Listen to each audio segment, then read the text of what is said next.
Hello everyone. I wanted to give a preview about the big match tomorrow, South Africa against Australia. For all cricket fans would know that South Africa and Australia have had a great history in World Cups.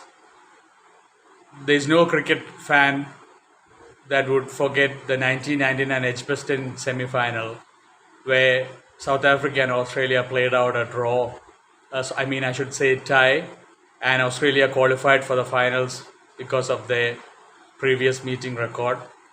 Lance Klusener and Alan Donald were batting, and they needed one run of four balls, and it ended in a tie. 4 days before, Australia and South Africa had played in the Super Sixes, where Australia were chasing, I'm not sure exactly, but it was something around 270 or 280, and they were 57 for 3, I think. Sorry, a little more. I think it was 57 for 3. But Steve-O was on 57, and I think it was 4 wickets down at that stage. And Herschel Gibbs, one of the best fielders in the world after Jonty Rhodes, dropped a sitter of a catch. In fact, he didn't drop the catch. He took the catch, and in celebration, he threw the ball, and he always used to do that. But while throwing the ball up, he actually lost control of the ball. And Steve-O kept on batting. Obviously, he was given not out. And it says later, we all came to know later that at that point, Steve-O went to Herschel Gibbs and said, "Mate, you have just dropped the World Cup." And Australia went into the semi. He scored 120 odd and won the match for Australia. And in the semi-finals, the tie, they went to the finals and they won the World Cup as well. But for Steve-O to say that in the Super Sixes at that point of time, it takes a lot of nerve to say that. But that is Steve-O for you. He had a mind like no one else had. So I was saying about the big history between South Africa and Australia. Shane Warne has always had a big part to play in the South Africa-Australia matchups. Shane Warne always dominated South Africa. Even in that match, he took wickets, and he was the man of the match in that semi-final. In 2007, Australia really walloped South Africa in West Indies. I think Sean Tate took 5 wickets, and there was no match. But in the last World Cup, 2019 match, where South Africa had a horrible World Cup, they did actually beat Australia. And for tomorrow, I am really backing South Africa to beat Australia, because South Africa-Australia recently played a 5-match series, and from being 2-0 down, South Africa came back to win 3-2.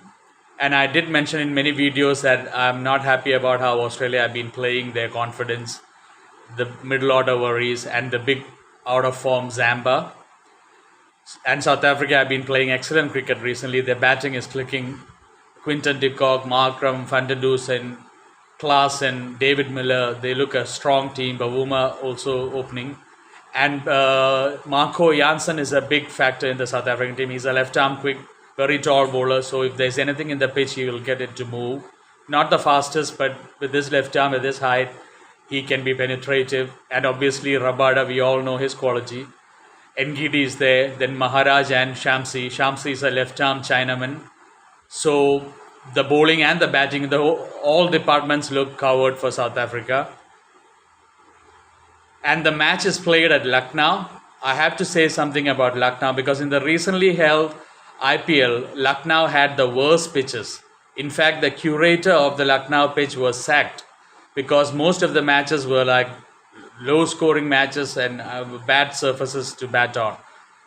But tomorrow, I'm not sure if it's going to spin on assist the fast bowlers, but I did hear somewhere that it might favor the fast bowlers as well. But Lucknow normally favors the spinners as well. So if there is any spin, Shamsi and Maharaj would come into play.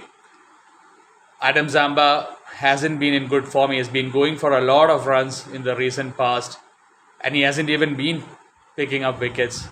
It might change against South Africa, but still, South Africa are not the old South Africa anymore. In the old times, the South African team had a serious problem of playing spin. There were only 1 or 2 players in the team that were comfortable against spin. But this South African team, Quinton de Kock, Markram, van der Dussen, are excellent players of spin.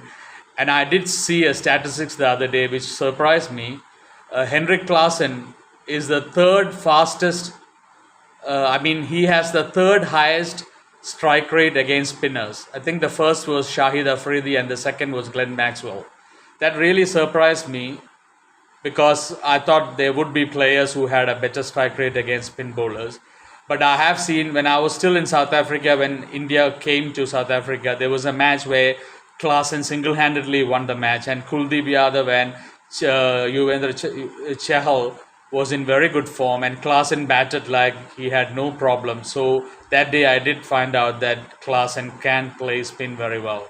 He's excellent against spin. He can attack the spinners. Surviving against spin is one thing, and attacking against spin is another thing. Australian batting, obviously, they have got Warner, Mitchell Marsh. Mitchell Marsh has been batting well recently. Labuschagne, Smith. I don't know why they dropped Stoinis the other day, but he might probably come back in place of Cameron Green. Then the bowlers, Stark, Hazelwood had a good outing against India. Cummins is there as well. But according to the recent form, I would definitely back South Africa as well. And even in my first World Cup preview, I did say that I have my issues against Australia and that I said South Africa might surprise me. And like in the first match South Africa played, they did score a lot of runs. They were 300s and the batting looked fluent. The bowling wasn't at the best, I would say, but it was a good batting track. So tomorrow, Lucknow, let's see what the pitch is in store for. And before I stop, I didn't watch a single match, today's match, because cable TV had an issue. But I do hear that Afghanistan, I did check that the scores, and I read that Afghanistan scored 272. They were in place to score more than 300, but they managed to get to 272. Surprise package again, Noor Ahmed not playing. And India have been walloping Afghanistan, I hear. Last time I checked the score, I think it was 140 for no loss. I'm not sure if Rohit Sharma already got his 100, but Rohit Sharma seems to be going all guns blazing. And that's the way to go, because on Saturday, India are playing Pakistan, the big match against Shaheen Afridi. Rohit Sharma is a key, and if he has scored runs against the left-arm quick of Afghanistan, he would be in good place and with good confidence going into the Pakistan match. So that's it for me. Preview for tomorrow, South Africa-Australia match, a big match tomorrow. And I have to say, having lived in South Africa for 11 years, South Africa and Australia have a huge rivalry. In rugby as well, they are two of the best rugby playing nations in the world. And South Africans and Australians, it would be safe to say that they actually hate each other. There is a huge sporting rivalry between South Africa and Australia, so that will come into place tomorrow as well. I expect an excellent match, an excellent crowd, and I am again backing South Africa to win. From my side, that's it. Thank you, take care, and God bless you.